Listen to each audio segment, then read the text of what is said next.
नमस्कार। नवीन उच्च माध्यमिक विद्यालय की ऑनलाइन क्लास में आपका हार्दिक स्वागत। मैं ज्योग्राफी टीचर भंवर सिंह मेदवाल। हम कक्षा 11 के 12 के जो लेसन नंबर 4 जनसंख्या संरचना के बारे में अध्ययन करें। इसका पहला भाग हमने पहले आपको बना दिया है, अब इसका दूसरा भाग है। तो पहले भाग के अंतर्गत हमने जनसंख्या संरचना के अंतर्गत अध्ययन किया था। अब इसमें अगला टॉपिक है लिंग अनुपात।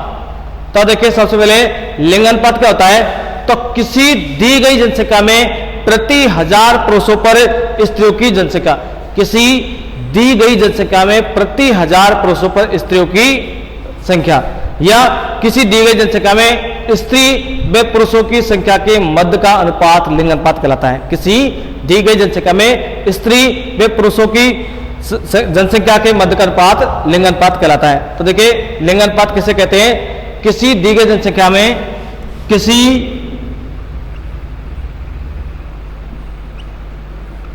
दी गई जनसंख्या में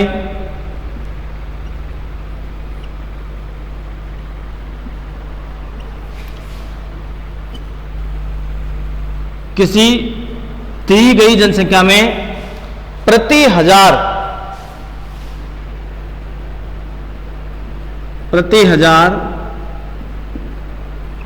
पुरुषों पर, किसी दी गई जनसंख्या में प्रति 1000 पुरुषों पर स्त्रियों की जनसंख्या,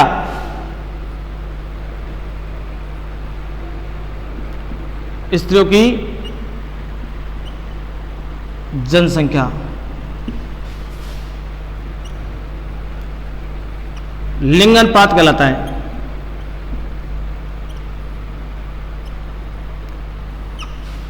लिंग अनुपात कहलाता है। किसी दी गई जनसंख्या में प्रति 1000 पुरुषों पर स्त्रियों की जनसंख्या लिंग अनुपात कहलाता है। अथवा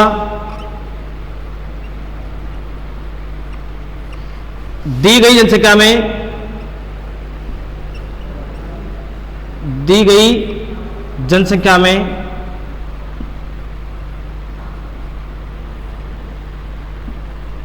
दी गई जनसंख्या में स्त्रियों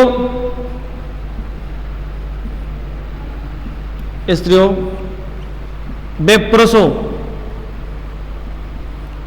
दी गई जनसंख्या में स्त्रियों व पुरुषों की जनसंख्या के मध्य का अनुपात, जनसंख्या के मध्य का अनुपात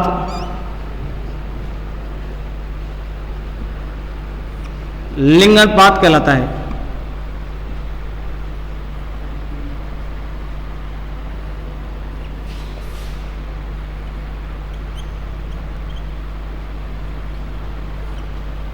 तो देखिए, किसी दी गई जनसंख्या में प्रति 1000 पुरुषों पर स्त्रियों की जनसंख्या क्या कहलाती है, लिंग अनुपात। किसी दी गई जनसंख्या में प्रति 1000 पुरुषों पर स्त्रियों की जनसंख्या लिंग अनुपात कहलाती है। या दी गई जनसंख्या में स्त्री और पुरुषों की संख्या के मध्य का अनुपात, स्त्री और पुरुषों की संख्या के मध्य का अनुपात लिंग अनुपात कहलाता है। अब देखिए, लिंग अनुपात ज्ञात करने का सूत्र क्या है। लिंग अनुपात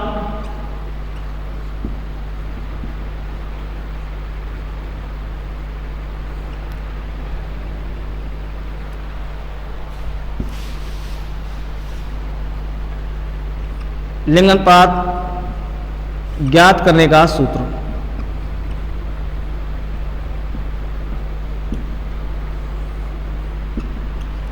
तो देखिए, लिंग अनुपात ज्ञात करने का सूत्र क्या है। भारत में जो सूत्र अपनाया जाता है, तो भारत में लिंग अनुपात बराबर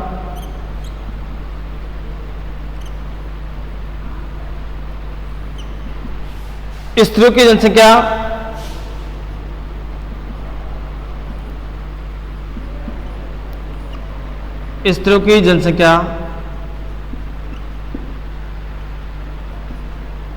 बटे पुरुषों की जनसंख्या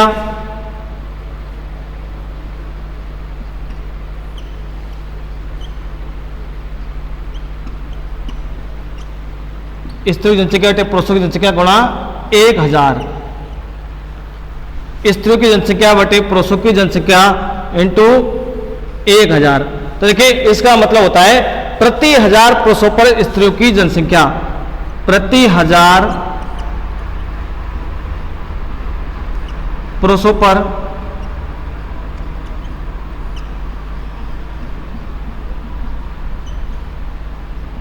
स्त्रियों की जनसंख्या, प्रति 1000 पुरुषों पर स्त्रियों की जनसंख्या। और अन्य देशों के अंतर्गत इसका उल्टा है,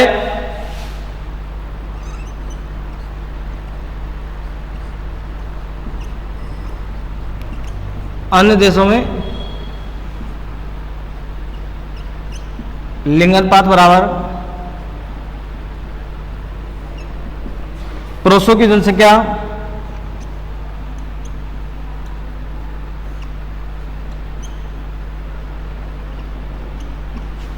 पुरुषों की जनसंख्या बटे स्त्रियों की जनसंख्या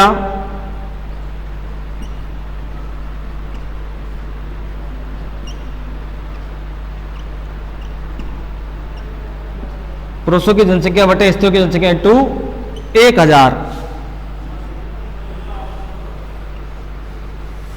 तो इसका मतलब होता है प्रति 1000 स्त्रियों पर, प्रति 1000 स्त्रियों पर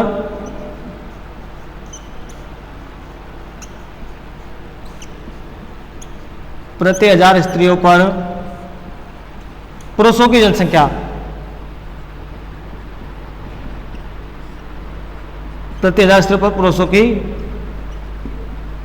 जनसंख्या। तो देखिए दोनों सूत्रों का मतलब एक ही है, दोनों सूत्रों में हमें स्त्री और पुरुषों की संख्या के मध्य का अनुपात निकाला जा रहा है। तो देखिए लिंगानुपात क्या होता है कि किसी दी गई जनसंख्या में प्रति 1000 पुरुषों पर स्त्रियों की जनसंख्या लिंगानुपात कहलाता है, या दी गई जनसंख्या में स्त्रियों व पुरुषों की जनसंख्या के मध्य का अनुपात लिंगानुपात कहलाता है। लिंगानुपात ज्ञात करने का सूत्र है भारत में लिंगानुपात बराबर स्त्रियों की जनसंख्या बटे पुरुषों की जनसंख्या गुणा 1000। इसका मतलब प्रति 1000 पुरुषों पर स्त्रियों की जनसंख्या। और अन्य देशों में लिंगानुपात बराबर पुरुषों की जनसंख्या बटे स्त्रियों की जनसंख्या गुणा 1000, मतलब प्रति 1000 स्त्रियों पर पुरुषों की जनसंख्या। अब देखिए विश्व का औसत लिंगानुपात कितना है। तो देखिए विश्व का औसत लिंगानुपात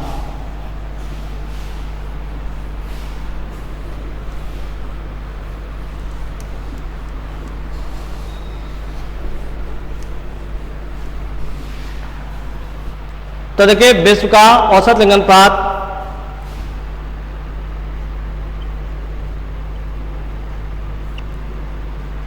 विश्व का औसत लिंगानुपात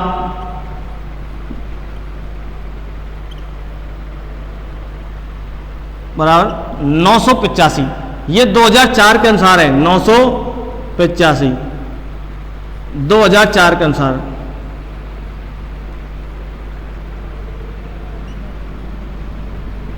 तो देखिए विश्व का औसत लिंगानुपात कितना है 985, यानी 1000 जो पुरुष है इन पर महिलाएं कितनी है 985।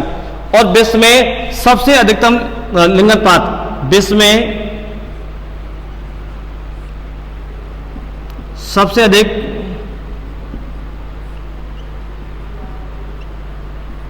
लिंगानुपात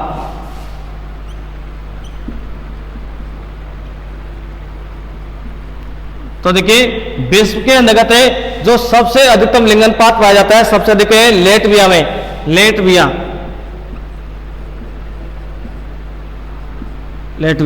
और इसके अंदर लिंगानुपात है 1187। 1000 पुरुषों पर महिलाएं कितनी है 1187। तो विश्व में सबसे अधिकतम लिंगानुपात कहाँ का है लेटविया का। और इसके अलावा विश्व में न्यूनतम लिंगानुपात, विश्व में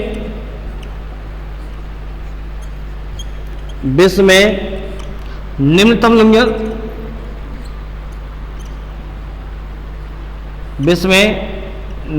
लिंगानुपात तो देखिए विश्व में निम्नतम लिंगानुपात है संयुक्त अरब अमीरात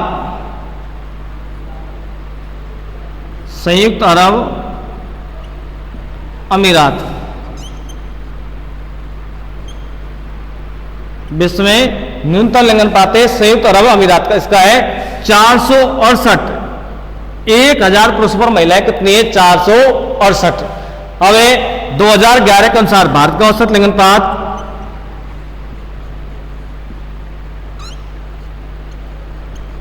2011 के अनुसार भारत का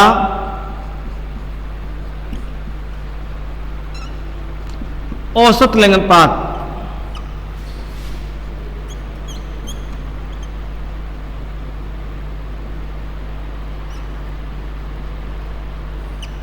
भारत का औसत लिंग अनुपात है 940, यानी 1000 पुरुषों महिलाएं कितनी है? 940। और राजस्थान का औसत लिंग अनुपात 928। राजस्थान का औसत लिंग अनुपात है 928, 1000 महिला पर 928। अब देखिए कि किसी भी प्रदेश के अंतर्गत लिंग अनुपात आप देख रहे हैं कि जैसे पुरुष तो है 1000, महिलाएं मिल रही है 940, राजस्थान में 928। तो इसका कारण क्या है? यह क्वेश्चन कई बार बोर्ड एग्जाम पूछा है कि किसी प्रदेश में निम्न लिंग अनुपात के क्या कारण है, या भारत में निम्न लिंग अनुपात के क्या कारण है, या राजस्थान में निम्न लिंग अनुपात के क्या कारण है। तो देखिए किसी प्रदेश में निम्न लिंग अनुपात मिलने के कारण क्या है?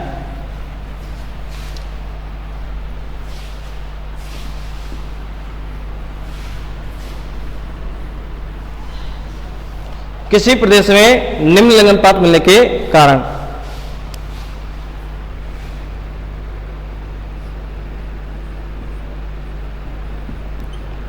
किसी प्रदेश में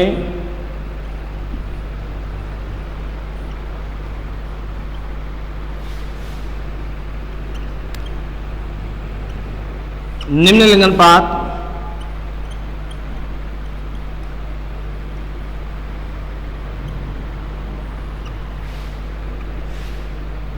मिलने के कारण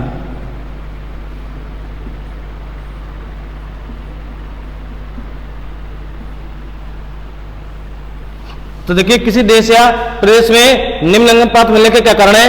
एक तो महिलाओं के सामाजिक आर्थिक स्तर का निम्न होना। पहला, महिलाओं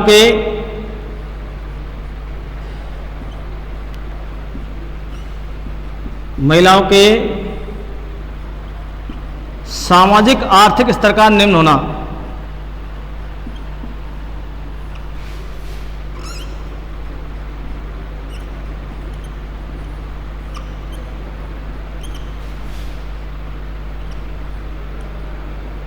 महिलाओं के सामाजिक आर्थिक स्तर का निम्न होना।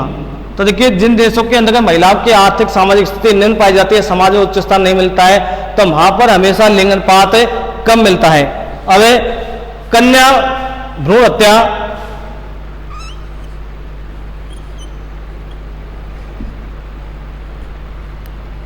कन्या भ्रूण हत्या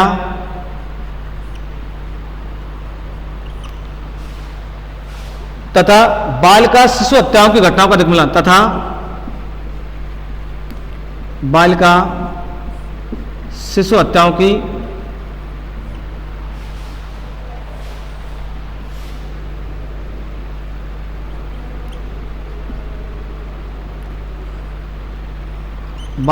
हत्याओं की घटनाओं का अधिक मिलना।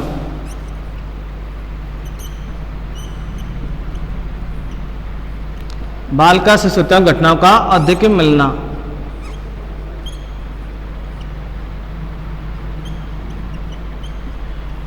तो देखिए एक तो पहला कारण था महिलाओं के सामाजिक आर्थिक स्तर का निम्न होना। अगला कन्या भ्रूण हत्या। देखिए जो कई लोग क्या करते हैं कि पहले ही भ्रूण परीक्षण करवा लेते हैं, पता लगा लेते हैं लड़का है लड़की है भ्रूण में, तो उस अगर उनको पता लग जाता है लड़की है तो उसको भ्रूण हत्या करवा देते हैं। और कई जगह अगर लड़की का जन्म भी हो जाता है तो जन्म लेने के बाद में भी मार देते हैं। तो इस घटनाओं के कारण कन्या भ्रूण हत्या या बालिका शिशु हत्या की घटनाओं के कारण लिंग अनुपात कम मिलता है। अब ये महिलाओं के प्रति घरेलू हिंसा, महिलाओं के प्रति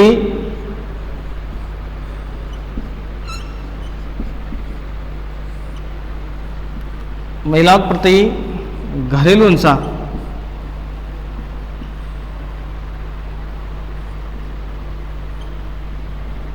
तो देखिए कई परिवारों के अंतर्गत आए दिन लड़ाई झगड़े होते रहते हैं। महिलाओं को जैसे दहेज मांगा जाता है या किसी और कारण वजह से लड़ाई झगड़े होते रहते हैं, तो इसके कारण कई महिलाएं आत्महत्या कर लेती है, कोई फांसी लगा लेती है, कोई कुएं में गिर जाती है, कोई तालाब में डूब जाती है, कोई ट्रेन से कट जाती है, कोई जहर खा जाती है। तो इस तरह की जो घरेलू हिंसाओं के कारण जो महिलाओं की जो मृत्यु हो रही है, आत्महत्या हो रही है, तो उनके कारण लिंग अनुपात कम हो रहा है। इसके अलावा प्रसव काल के दौरान प्रसव काल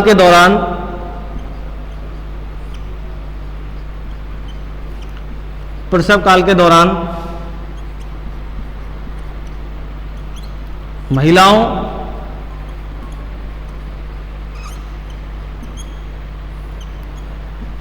में बच्चों की मृत्यु, प्रसव काल के दौरान महिलाओं में बच्चों की मृत्यु। तो देखिए कई जगह जो ग्रामीण क्षेत्र रहते हैं, तो ग्रामीण क्षेत्रों के अंदर जो डिलीवरियां होती है, वहां पर क्या चिकित्सा की सुविधा उपलब्ध नहीं होती है, तो घर पर ही डिलीवरी होती है।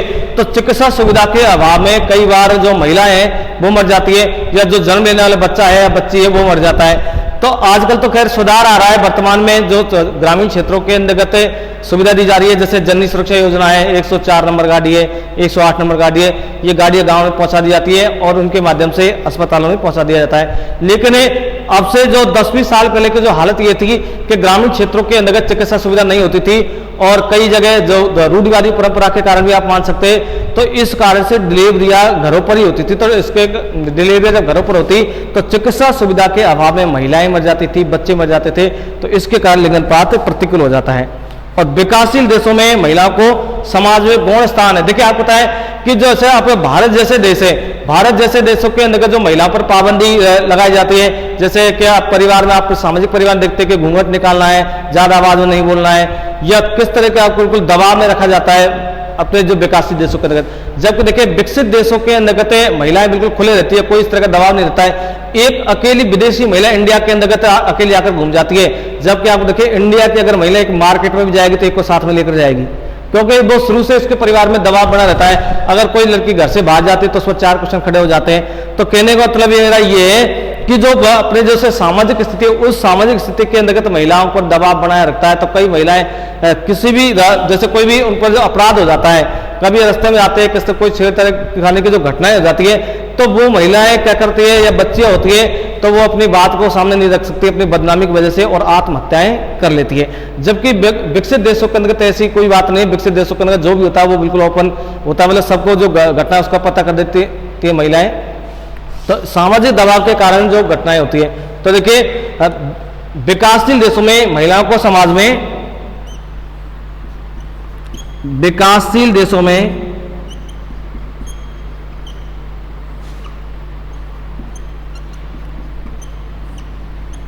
महिलाओं को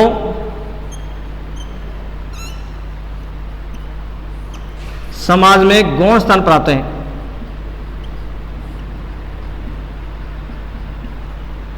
गौण अप्रत्यक्ष,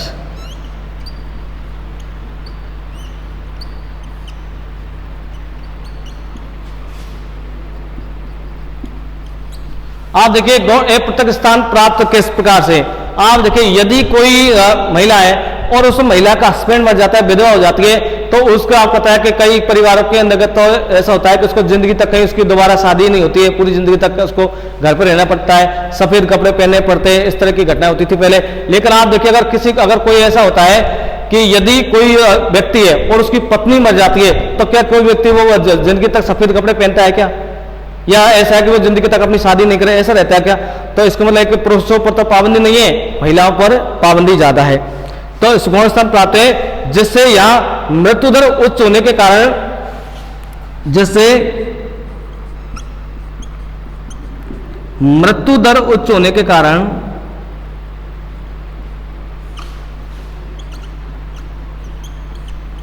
मृत्यु उच्च होने के कारण लिंग अनुपात प्रतिकूल पाया जाता है।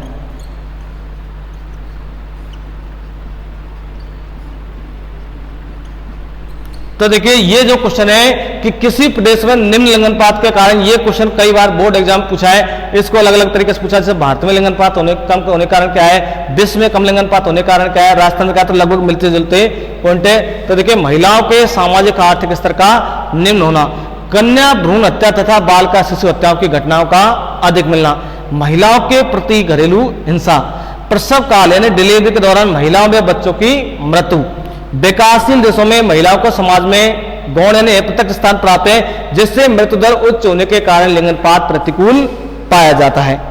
तो देखिए लिंगानुपात किसी देश में स्त्रियों के संबंध में महत्वपूर्ण सूचक कैसे होता है। अब देखिए अगला सब पॉइंट है,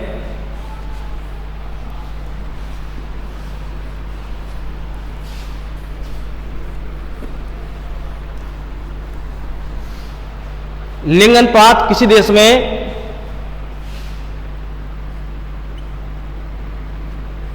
लिंगानुपात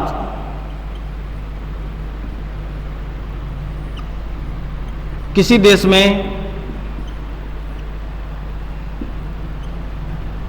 लिंगानुपात किसी देश में स्त्रियों के संबंध में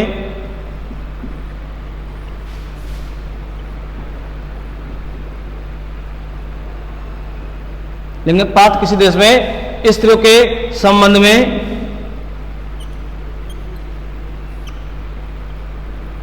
महत्वपूर्ण सूचक होता है।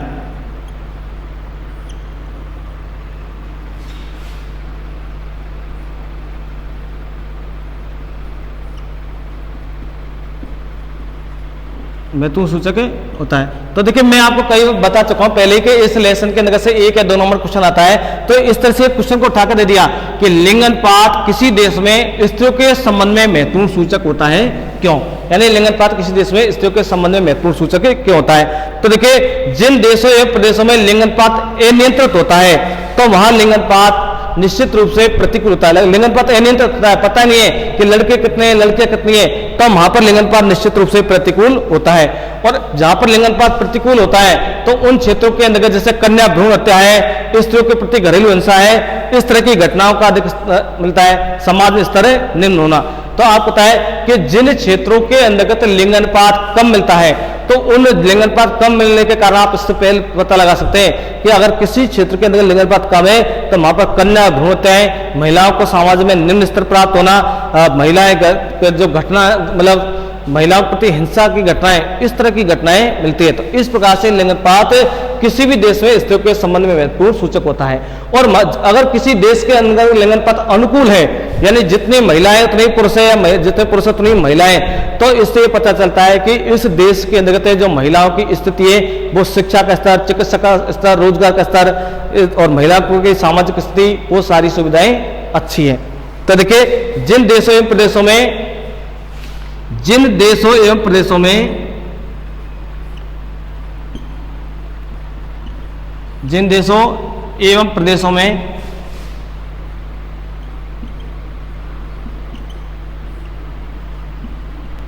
लिंगानुपात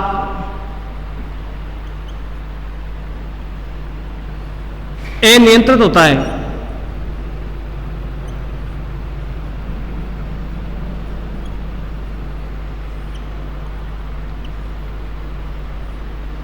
जिन देशों एवं प्रदेशों में लिंगानुपात अनियंत्रित होता है वहां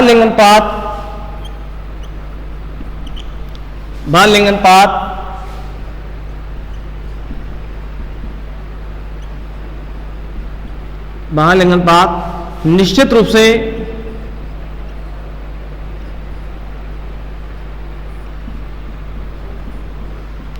स्त्रियों के निश्चित रूप से स्त्रियों के प्रतिकूल होता है।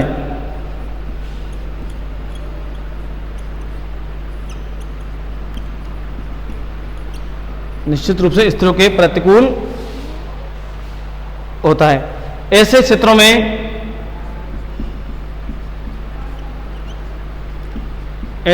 में कन्या भ्रूण हत्या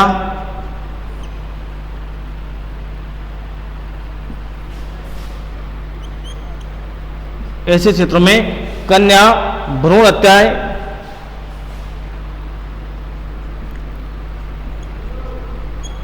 स्त्रियों के प्रति घरेलू हिंसाएं,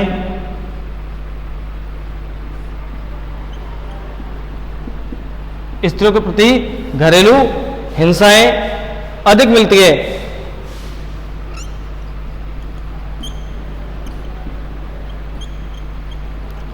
स्त्रियों के प्रति घरेलू हिंसाएं अधिक मिलती है, जिसका मुख्य कारण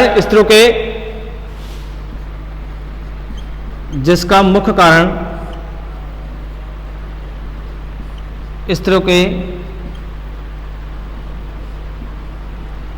आर्थिक सामाजिक स्तर का निम्न होना, स्त्रियों के आर्थिक व सामाजिक स्तर का निम्न होना।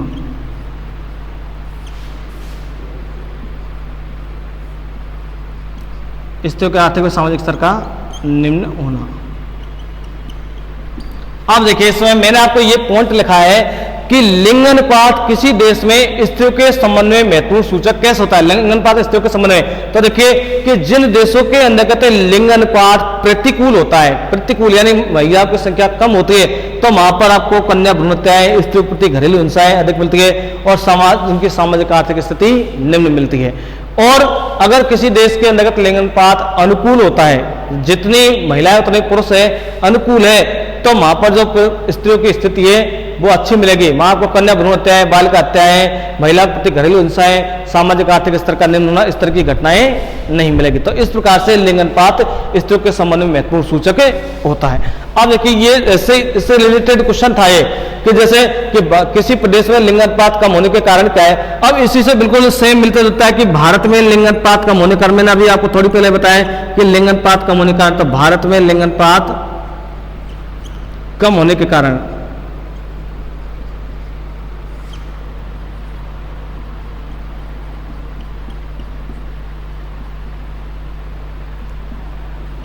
तो देखिए भारत में लिंग अनुपात कम होने के क्या कारण है, मिलते जुलते हैं। तो देखिए भारत में लिंग अनुपात कम होने का कारण एक तो भारतीय समाज का परंपरावादी होना,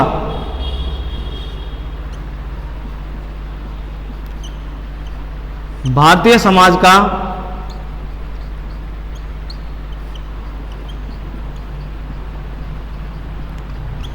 परंपरावादी होना। अब देखिए परंपरावादी होना ये क्या कारण है कि जैसे भारतीय समाज में परंपरावादी के अंतर्गत जैसे बाल विवाह और बहुपत्नी प्रथा, ये भी लिंग अनुपात प्रतिकूल का मुख्य कारण है। कैसे कारण है कि जैसे आपको पता है कि बाल विवाह हो जाता है, तो अब जो बच्चे बाल अवस्था में होते हैं उनको ये पता नहीं है कि रोजगार किस तरह से किया जाएगा, परिवार का खर्चा कैसे किया जाएगा। और जब व्यक्ति बेरोजगार हो जाता है तो परिवार में आए दिन लड़ाई झगड़े होते रहते हैं, और जिसके कारण जो महिलाएं होती है वो आत्महत्याएं कर लेती है। इसके अलावा बहुपत्नी प्रथाएं कि जैसे परिवार के अंतर्गत किसी के एक से अधिक पत्नी आए और उनमें आपस में लड़ाई झगड़े होते हैं, घरेलू झगड़े होते हैं, तो उनके कारण कोई ना कोई आत्महत्याएं कर लेती है। तो इन्हें जो भारतीय समाज की जो परंपरावादी नीति है, इसके कारण भी लिंग अनुपात प्रतिकूल हो जाता है। इसके अलावा महिला शिक्षा का अभाव, महिला शिक्षा का अभाव या महिला शिक्षा अभाव तो क्या कम मिलना, महिला शिक्षा का कम मिलना, तो एक शिक्षा के अभाव है, कम मिलती है। इसके अलावा इसमें रोजगार के अवसरों में समानता नहीं होना,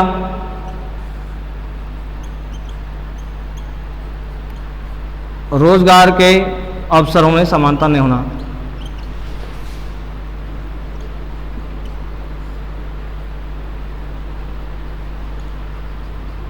रोजगार के अवसरों में समानता नहीं होना। अब देखिए रोजगार के अवसरों में समानता तो नहीं है कि यदि कोई व्यक्ति है अगर बेलदारी करने जा रहा है, काम पे जा रहा है, तो पुरुष जाएगा तो उसको 400 रुपये मिल रहे और उसी काम को महिला कर रही है तो उसको 300 रुपये मिल रहे। हालांकि सरकारी नौकरियों के अंतर्गत वर्तमान में सरकार ने समानता कर दी है, समान पेमेंट मिलता है, लेकिन आप जैसे अगर कहीं आप मजदूरी करने जाएंगे तो आप देखिए कि महिलाओं को कम वेतन मिल रहा है, पुरुष को अधिक मिल रहा है, तो रोजगार में समानता का नहीं मिलना। सुरक्षा में समाज में उच्च स्थान प्राप्त होना, सुरक्षा वे समाज में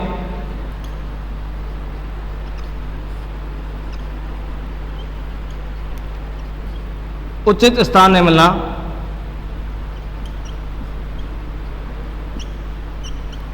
और कन्या भ्रूण हत्या,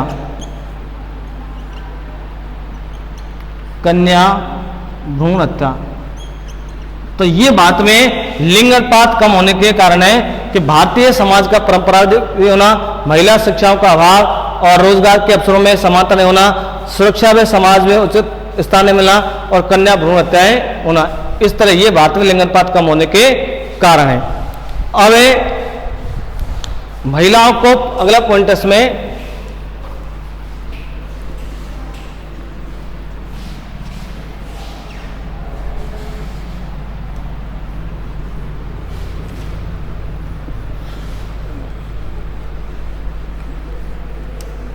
तो इसमें से लिंग अनुपात से संबंधित एक क्वेश्चन है। तो देखिए से महिलाओं को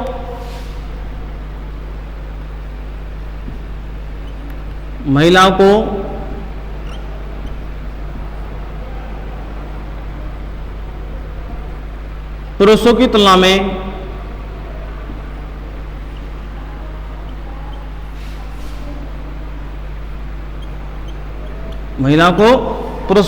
में प्राकृतिक लाभ अधिक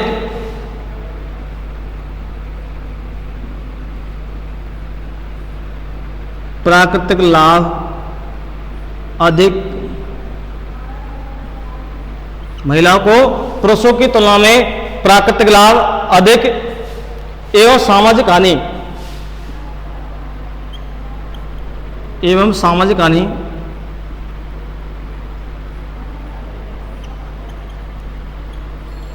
कम प्राप्त है।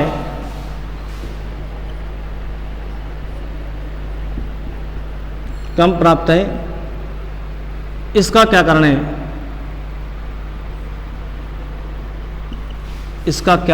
है? तो देखिए महिलाओं को पुरुषों की तुलना में प्राकृतिक लाभ अधिक और सामाजिक हानि कम प्राप्त है। इसका क्या कारण है? तो क्या पता है कि जैसे अपन परिवार में भी देखते हैं कि जो अपनी माँ वगैरह होती है तो सुबह जल्दी जग जाती है, जल्दी घर का काम करती है। अगर ग्रामीण क्षेत्र तो ग्रामीण क्षेत्रों के अंतर्गत जैसे घरों में घास लाना और घरों में छाछ वगैरह करना और रोटी बनाना, घर का जो भी कार्य होता है बिल्कुल जल्दी उठ जाती है।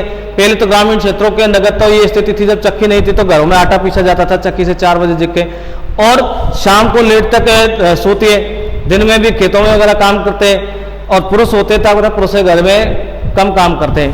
तो अब इसके अलावा आप देखें कि महिलाओं को प्राकृतिक लाभ अधिक है और सामाजिक महिलाओं को पुरुषों की तुलना में प्राकृतिक लाभ अधिक और सामाजिक हानि कम है। इसका कारण क्या है? तो देखिए महिलाओं के शरीर में जो रोग प्रतिरोधक क्षमता होती है वो पुरुषों की तुलना में अधिक होती है। महिलाओं में रोग प्रतिरोधक क्षमता पुरुषों की तुलना में अधिक होती है, इसलिए महिलाएं अधिक सहनशील और दीर्घायु होती है। लेकिन महिलाओं के प्रति जो किए जाने वाले भेदभाव और सामाजिक हानियों से प्राकृतिक लाभ समाप्त हो जाता है। तो देखिए इसमें ये आप पॉइंट दिया गया है कि महिलाओं को पुरुषों की तुलना में प्राकृतिक लाभ अधिक है एवं सामाजिक हानि प्राप्त कम है। इसका क्या कारण है? तो महिलाओं के शरीर में रोग प्रतिरोधक क्षमता पुरुषों की तुलना में अधिक होती है। तो देखिए इसमें महिलाओं के शरीर में महिलाओं के शरीर में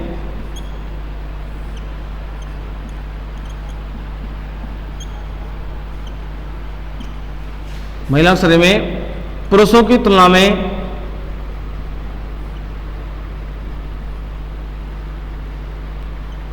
महिलाओं के शरीर में पुरुषों की तुलना में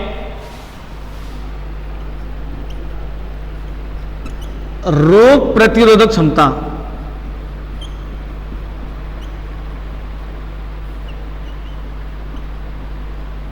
महिलाओं के शरीर में पुरुषों की तुलना में रोग प्रतिरोधक क्षमता अधिक होती है।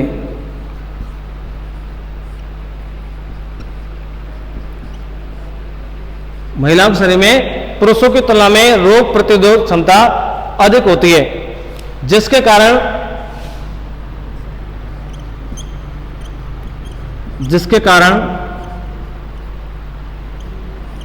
पुरुषों की तुलना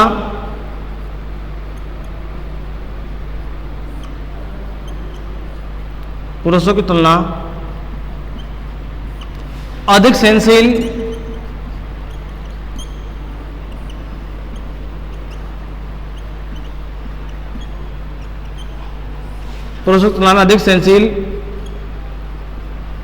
वे दीर्घायु होती है। अधिक सहनशील वे दीर्घायु होती है। लेकिन महिलाओं के प्रति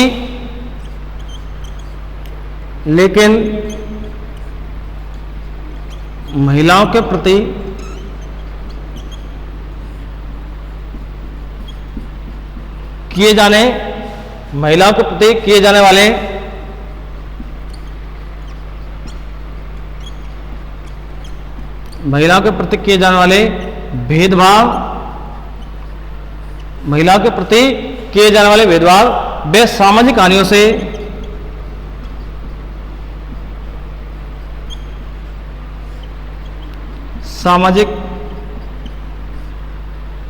से प्राकृतिक लाभ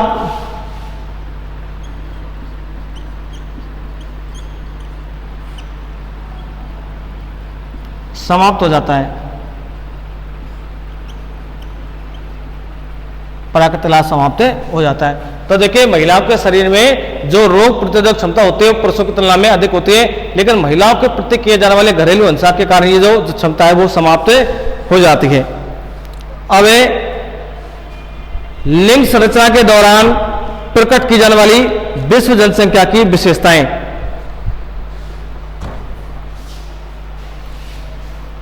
लिंग संरचना के दौरान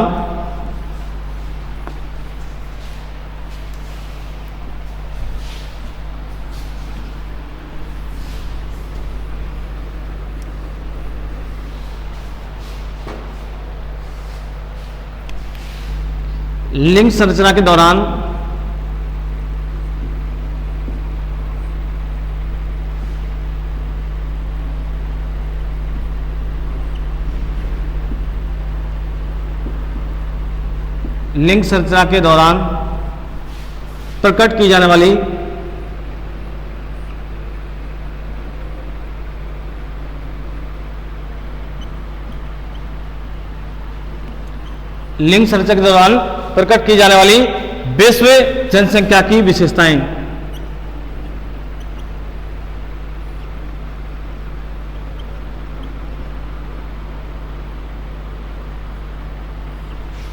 विश्व जनसंख्या की विशेषताएं।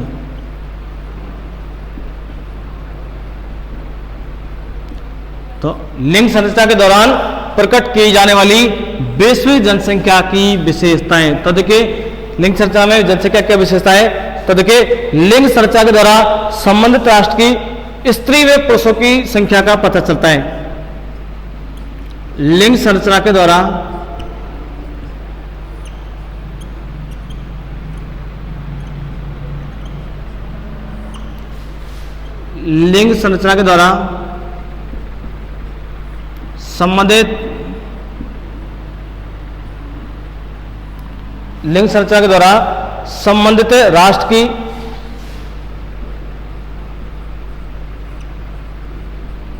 संबंधित राष्ट्र की स्त्री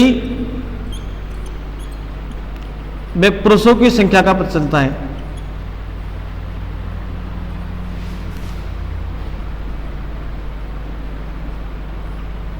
संबंध राष्ट्र की स्त्री व पुरुषों की संख्या का पता चलता है।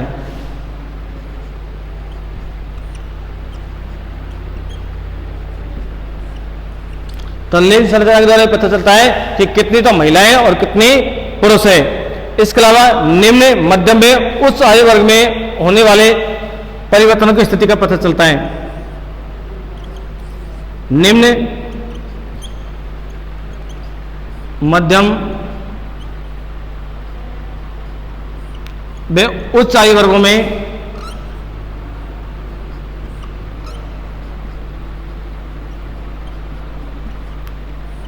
निम्न, मध्यम व उच्च आयु वर्गों में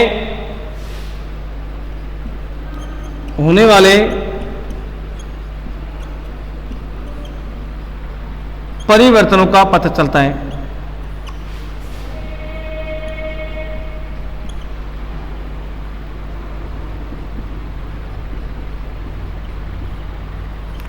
निम्न, मध्यम व उच्च आयु वर्गों में होने वाले परिवर्तनों का पता चलता है।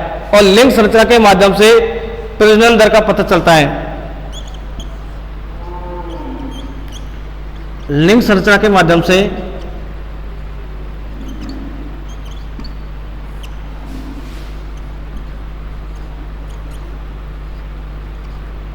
लिंग संरचना के माध्यम से प्रजनन दर का पता चलता है।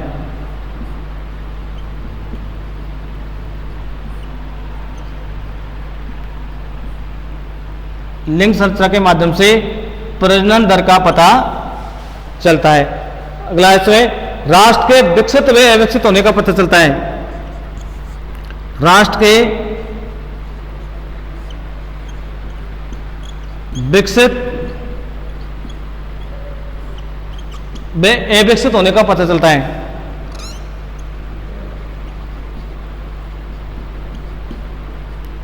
राष्ट्र के विकसित व अविकसित होने का पता चलता है।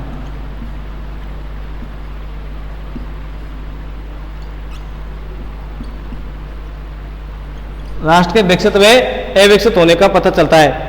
उच्च आयु वर्गों में महिलाओं की अधिकता का मिलना,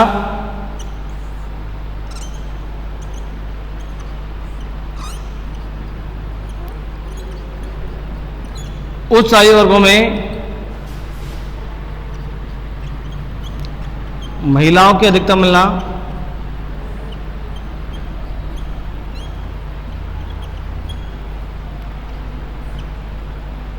उच्च आयु वर्गों में महिलाओं की अधिकता मिलना,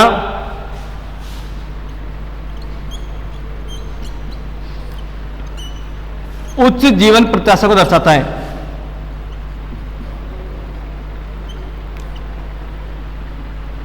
उच्च जीवन प्रत्याशा को दर्शाता है।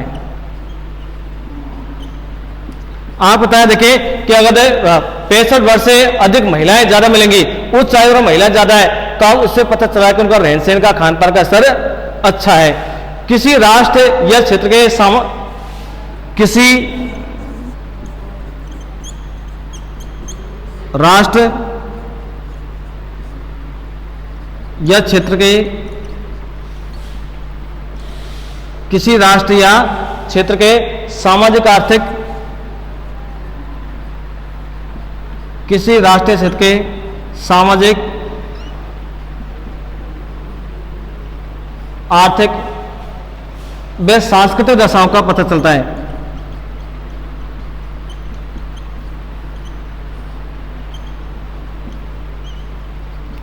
सांस्कृतिक दशाओं का पता चलता है। तो देखिए इसमें लिंग संरचना के द्वारा प्रकट की जाने वाली विश्व जनसंख्या की विशेषताएं क्या क्या विशेषताएं, तो लिंग संरचना के द्वारा संबंधित राष्ट्र के स्त्री व पुरुषों की संख्या का पता चलता है। संबंधित राष्ट्र में स्त्री कितने और पुरुष कितने इसके पता चलता है। और निम्न मध्यम एवं उच्च आयु वर्गों में होने वाले परिवर्तनों का पता चलता है। लिंग संरचना के माध्यम से प्रजनन दर का पता चलता है कि अगर लिंगानुपात अनुकूल है तो प्रजनन दर भी अधिक है। इसके अलावा राष्ट्र के विकसित और अविकसित होने का पता चलता है। उच्च आयु वर्ग में महिलाओं का अधिक मिलना उच्च जीवन प्रत्याशा को दर्शाता है। यदि 65 वर्ष से अधिक आयु वर्ग में महिला अधिक है तो इससे पता चलता है कि यहाँ की जो जीवन प्रत्याशा है, जीवन जीने की औसत आयु वो अधिक मिलती है। और किसी राष्ट्र के या क्षेत्र के सामाजिक आर्थिक दशाओं का पता चलता है। तो प्रिय विद्यार्थियों, आज हमने लेसन नंबर 4 जनसंख्या संरचना के अंतर्गत लिंगानुपात के बारे में अध्ययन किया। और बोर्ड एग्जाम के अंतर्गत इस टॉपिक से संबंधित अगर इस लेसन से क्वेश्चन आता है तो मैं आपको पढ़ा रहा हूँ, उससे बाहर कोई क्वेश्चन नहीं जाएगा, ये गारंटी पूरी। तो आपको ये टॉपिक समझ आया होगा। अगर आपको ये अच्छा लगा तो आप इसे लाइक करें, शेयर करें एंड सब्सक्राइब करें। धन्यवाद।